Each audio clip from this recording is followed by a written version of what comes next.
अगर बात हम ट्रंप की करें सुमित जी, बार बार वो ये दावे करते हैं कि 2 बार नहीं 24 बार दावे कर चुके हैं। आखिर ट्रंप को क्रेडिट लेने की इतनी होड़ क्यों है, मुझे ये समझ नहीं आता। हर वक्त क्रेडिट लेने पे तुले रहते हैं। जब से युद्ध हुआ है सीज फायर कर आग लापते नहीं थक रहे ट्रंप साहब। ट्रंप एक चीज जो ट्रंप ये चाहते हैं कि वो दुनिया को ये बता दे कि वो भारत को अब भी कंट्रोल करते हैं।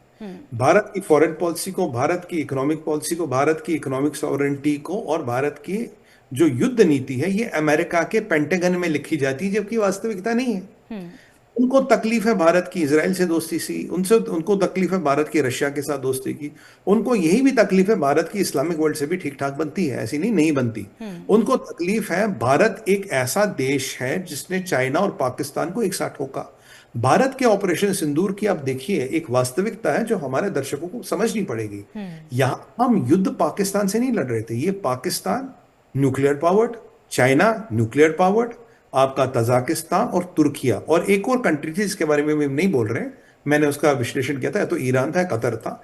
उसके साथ मिलके हमने दो दो न्यूक्लियर पावरों को परास्त किया है। अगर ये चीज दुनिया के मीडिया में गई, दुनिया के लोगों ने इसको समझा, तो समझिए अमेरिका को कौन पूछेगा जी। मुझे बताइए अमेरिका का एक कीर्तिमान बताइए। अच्छा, अमेरिका कहां लड़ता है जी? लगता है अफगानिस्तान में। अफगानियों के पास क्या AK-47? ठीक है जी। अमेरिका वियतनाम में गया था, आप जानते हैं अमेरिका की क्या हालत हुई। अमेरिका लड़ता कहां जी? ईरान में, इराक में। किस न्यूक्लियर पावर देश से आज तक अमेरिका लड़के जीता है? इवन इसराइल भी लड़के नहीं जीता किसी न्यूक्लियर पावर देश से। हमने तो दो दो को पछाड़ दिया जी। हमने तो दो दो का ज्वाइंट वेंचर। अब ये जो और कहां किस पे?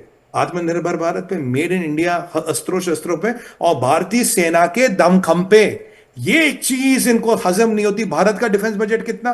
$80 बिलियन। इनका कितना? लगभग $880 बिलियन, हमसे 10 गुना ज्यादा। और भारत के कीर्तिमान इनसे 100 गुना ज्यादा। कहां से ट्रंप सहन कर पाएंगे? इसलिए कह रहे भाई न्यूक्लियर हो रहा, वो तो मैंने लड़ाई रुकवा दी, वो तो मैंने कर दिया। ये सब नैरेटिव वॉरफेयर है। ये सब ऐसा वॉरफेयर है कि भाई हम करता धरता है, दुनिया में वो होगा जो हम चाहेंगे। हमारी हमारी सत्ता के बिना पत्ता भी नहीं होता। ट्रंप साहब, आप अपने को भगवान समझने की गलती ना करें। भारत को ना आप कंट्रोल कर पाए ना कंट्रोल कर पाए। और ट्रंप साहब को एक बात बता दूं मैं, हम उनका बहुत आदर सम्मान करते हैं, हमारे मित्र हैं, हमारे ट्रेड पार्टनर है, पर जहां राष्ट्र, देश और धर्म का विषय होता वहां कोई कंप्रोमाइज नहीं। 1000 साल का इस्लामिक इन्वेजन नहीं झुका पाया हमें। हमें 200 साल ब्रिटिशरों की गुलामी नहीं झुका पाई। हमारे देश को लूट के ले गए, 45 ट्रिलियन ले गए, हमारे खत्म करके छोड़ गए। जब तब भारत नहीं झुका, जब तब सनातन ने किसी के आगे सर नहीं झुका। तो आपको क्या लगता है आप सब झुका पाएंगे? आपको लगता है आप ये 25 बार बोले, 50 बार बोले, इससे आप सत्य को असत्य कर देंगे? हमेशा सत्य में जयती होती है ट्रंप साहब। भारत डॉलर के सामने नहीं झुकता, धर्म के सामने झुकता। आप भारत को पाकिस्तान में समझिए जहां डॉलर फेंकिए और तमाशा देखिए। ये भारत में नहीं होता। वैसे हमारी ट्रेड डील भी थोड़ी डिले हो गई क्योंकि भारत की शर्तों पे नहीं हो रही थी। कोई बात नहीं, ट्रेड डील भी हो जाएगी।